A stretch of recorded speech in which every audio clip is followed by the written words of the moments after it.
Nous allons ouvrir la parole de Dieu dans le livre de Matthieu, l'évangile de Matthieu, chapitre 8. Alléluia. Amen. Et à partir du verset 1.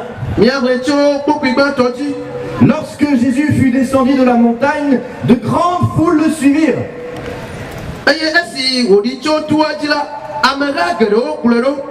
Un lépreux qui se prosterna, survint qui se prosterna devant lui en disant: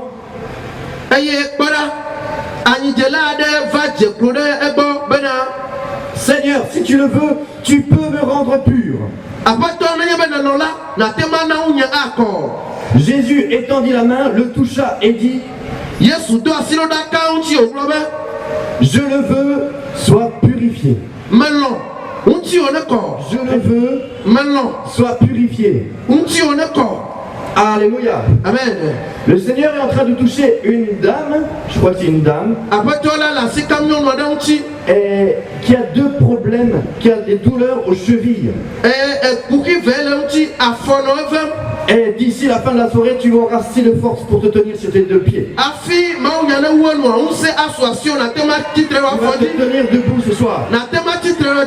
La puissance de Dieu agit. La puissance de Dieu agit dans les rangs là. Et Dieu il est assez fort, hein.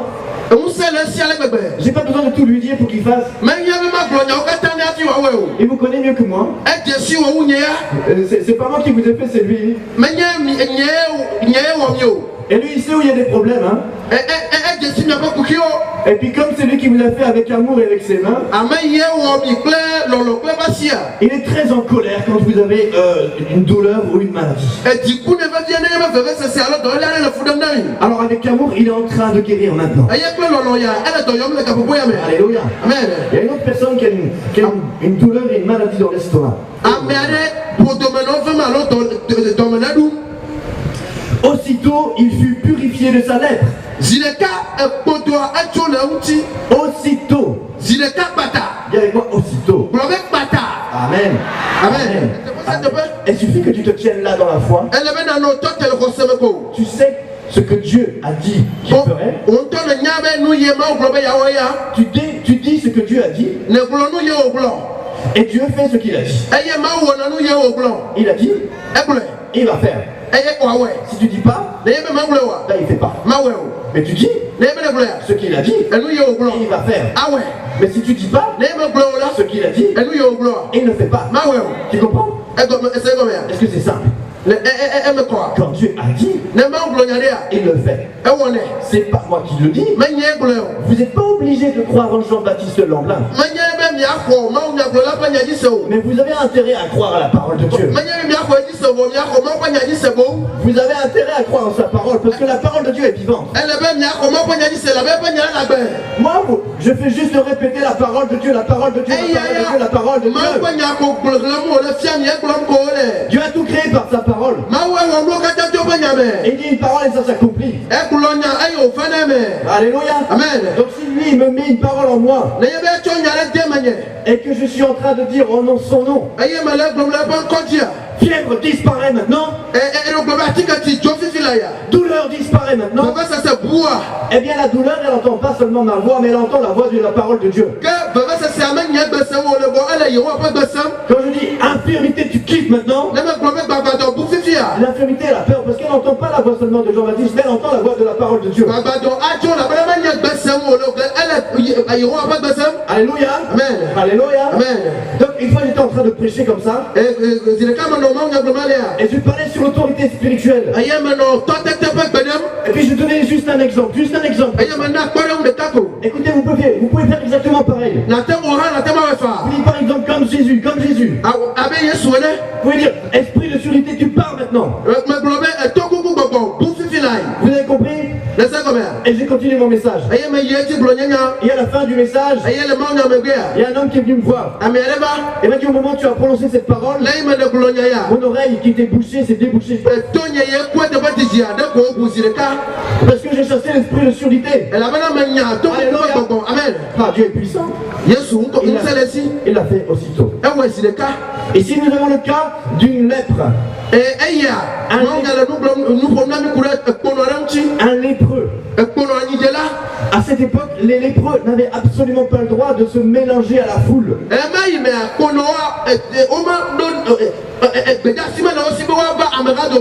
Ils étaient complètement exclus de la société.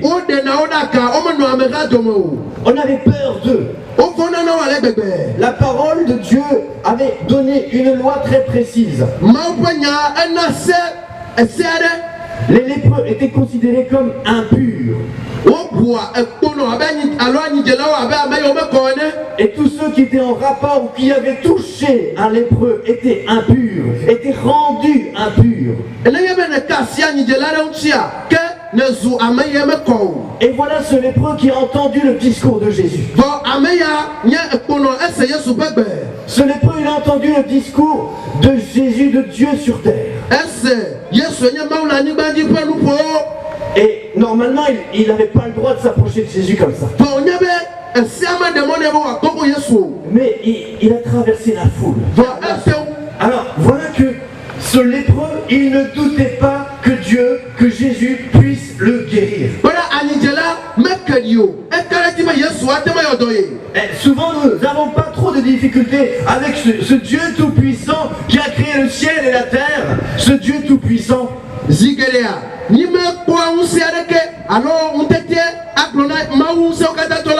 S'il est puissant comme ça, alors il peut faire ça. Mais évidemment, si tu le veux. Et Jésus, il dit quoi? Il dit, je le veux. Je le veux. Mais il ne dit pas simplement je le veux.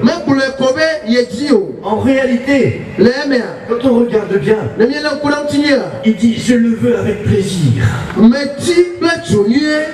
J'ai très envie de te guérir. Ça veut dire que je ne veux absolument pas que tu restes dans cette situation-là. Mais vous avez un lépreux qui a traversé la foule, qui a fait ce qui était interdit normalement.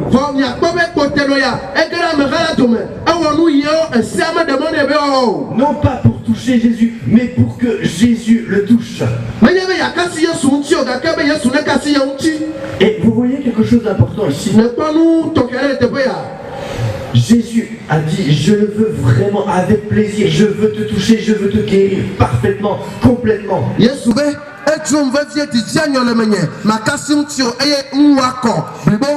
Et quand la volonté de Dieu te touche,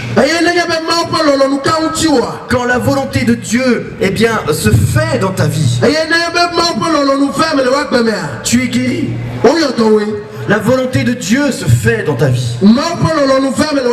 La Bible dit que la volonté de Dieu est bonne, agréable et parfaite. La lèpre était vraiment une maladie horrible. La lèpre ronge la peau. Elle enlaidit complètement.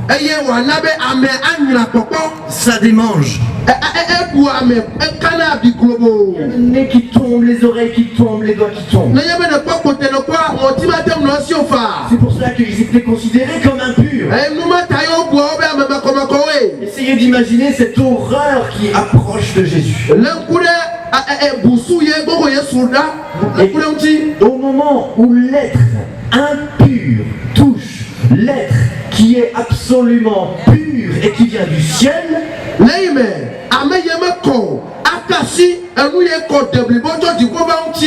à ce moment-là, ce n'est pas l'impur qui rend le pur impur.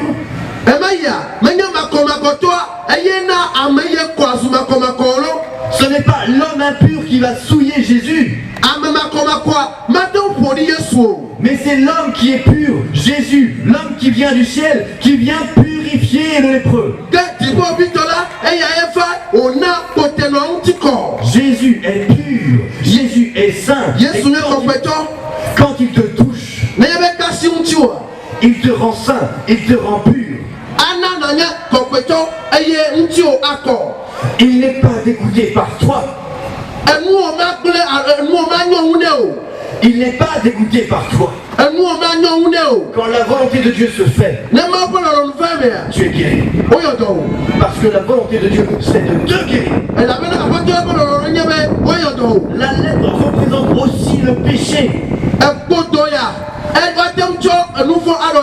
Le péché qui nous ronge de l'intérieur. Le péché qui nous détruit, qui nous enlaidit. Le péché qui nous exclut de la présence de Dieu. Impossible de se tenir dans la présence de Dieu avec le péché. Mais Jésus est venu sur terre pour toucher ces personnes qui sont dans le péché. Jésus est celui qui est pur, qui est venu rendre tous ceux qui sont souillés purs.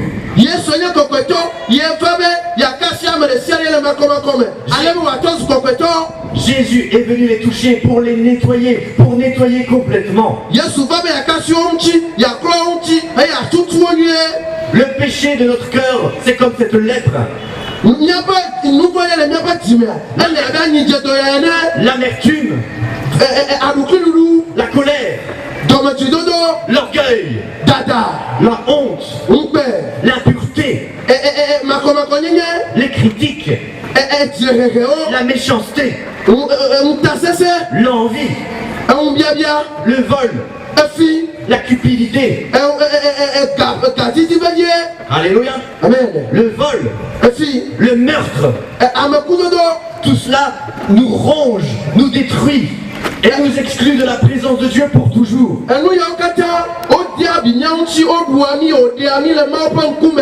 Mais Jésus n'est même pas dégoûté par cela. Jésus t'aime tellement. La Bible dit que si le péché abonde, la grâce surabonde.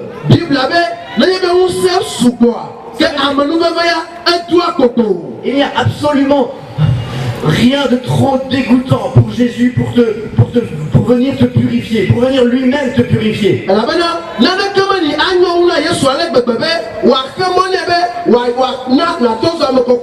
Ah non, Jésus n'aime pas le péché.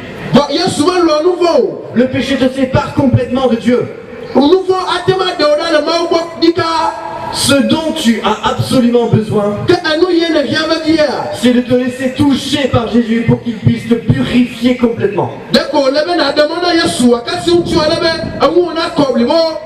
Et aussitôt, tu seras net, tu seras nettoyé, tu seras pur. Aussitôt. Alléluia. Amen. La honte du péché nous exclut. Nous avons fait adultère.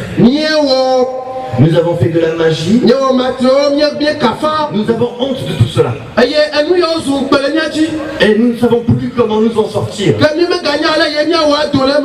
C'est horrible cette condition.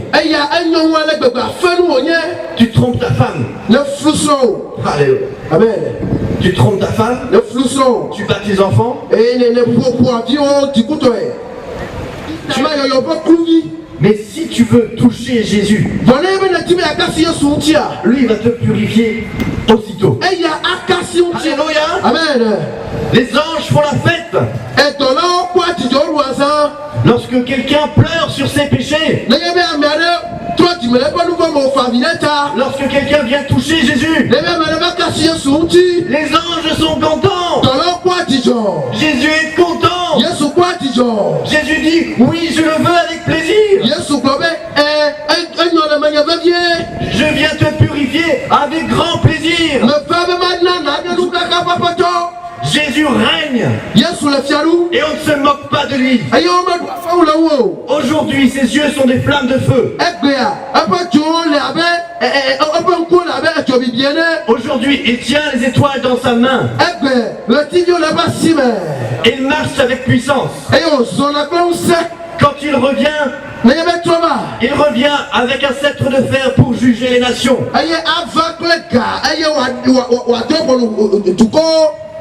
Quelle nation se repent? Quelle nation est d'accord de regarder Jésus? Quelle nation crie à Jésus? Mais un jour Jésus vient. Sur sa cuisse, c'est écrit Seigneur des Seigneurs, Roi des Rois et Seigneur des Seigneurs. Alléluia. Amen. Jésus revient. Il a des flammes de feu. Il a son épée dans sa bouche. Je suis là pour témoigner son amour. Depuis que je l'ai connu, il ne m'a jamais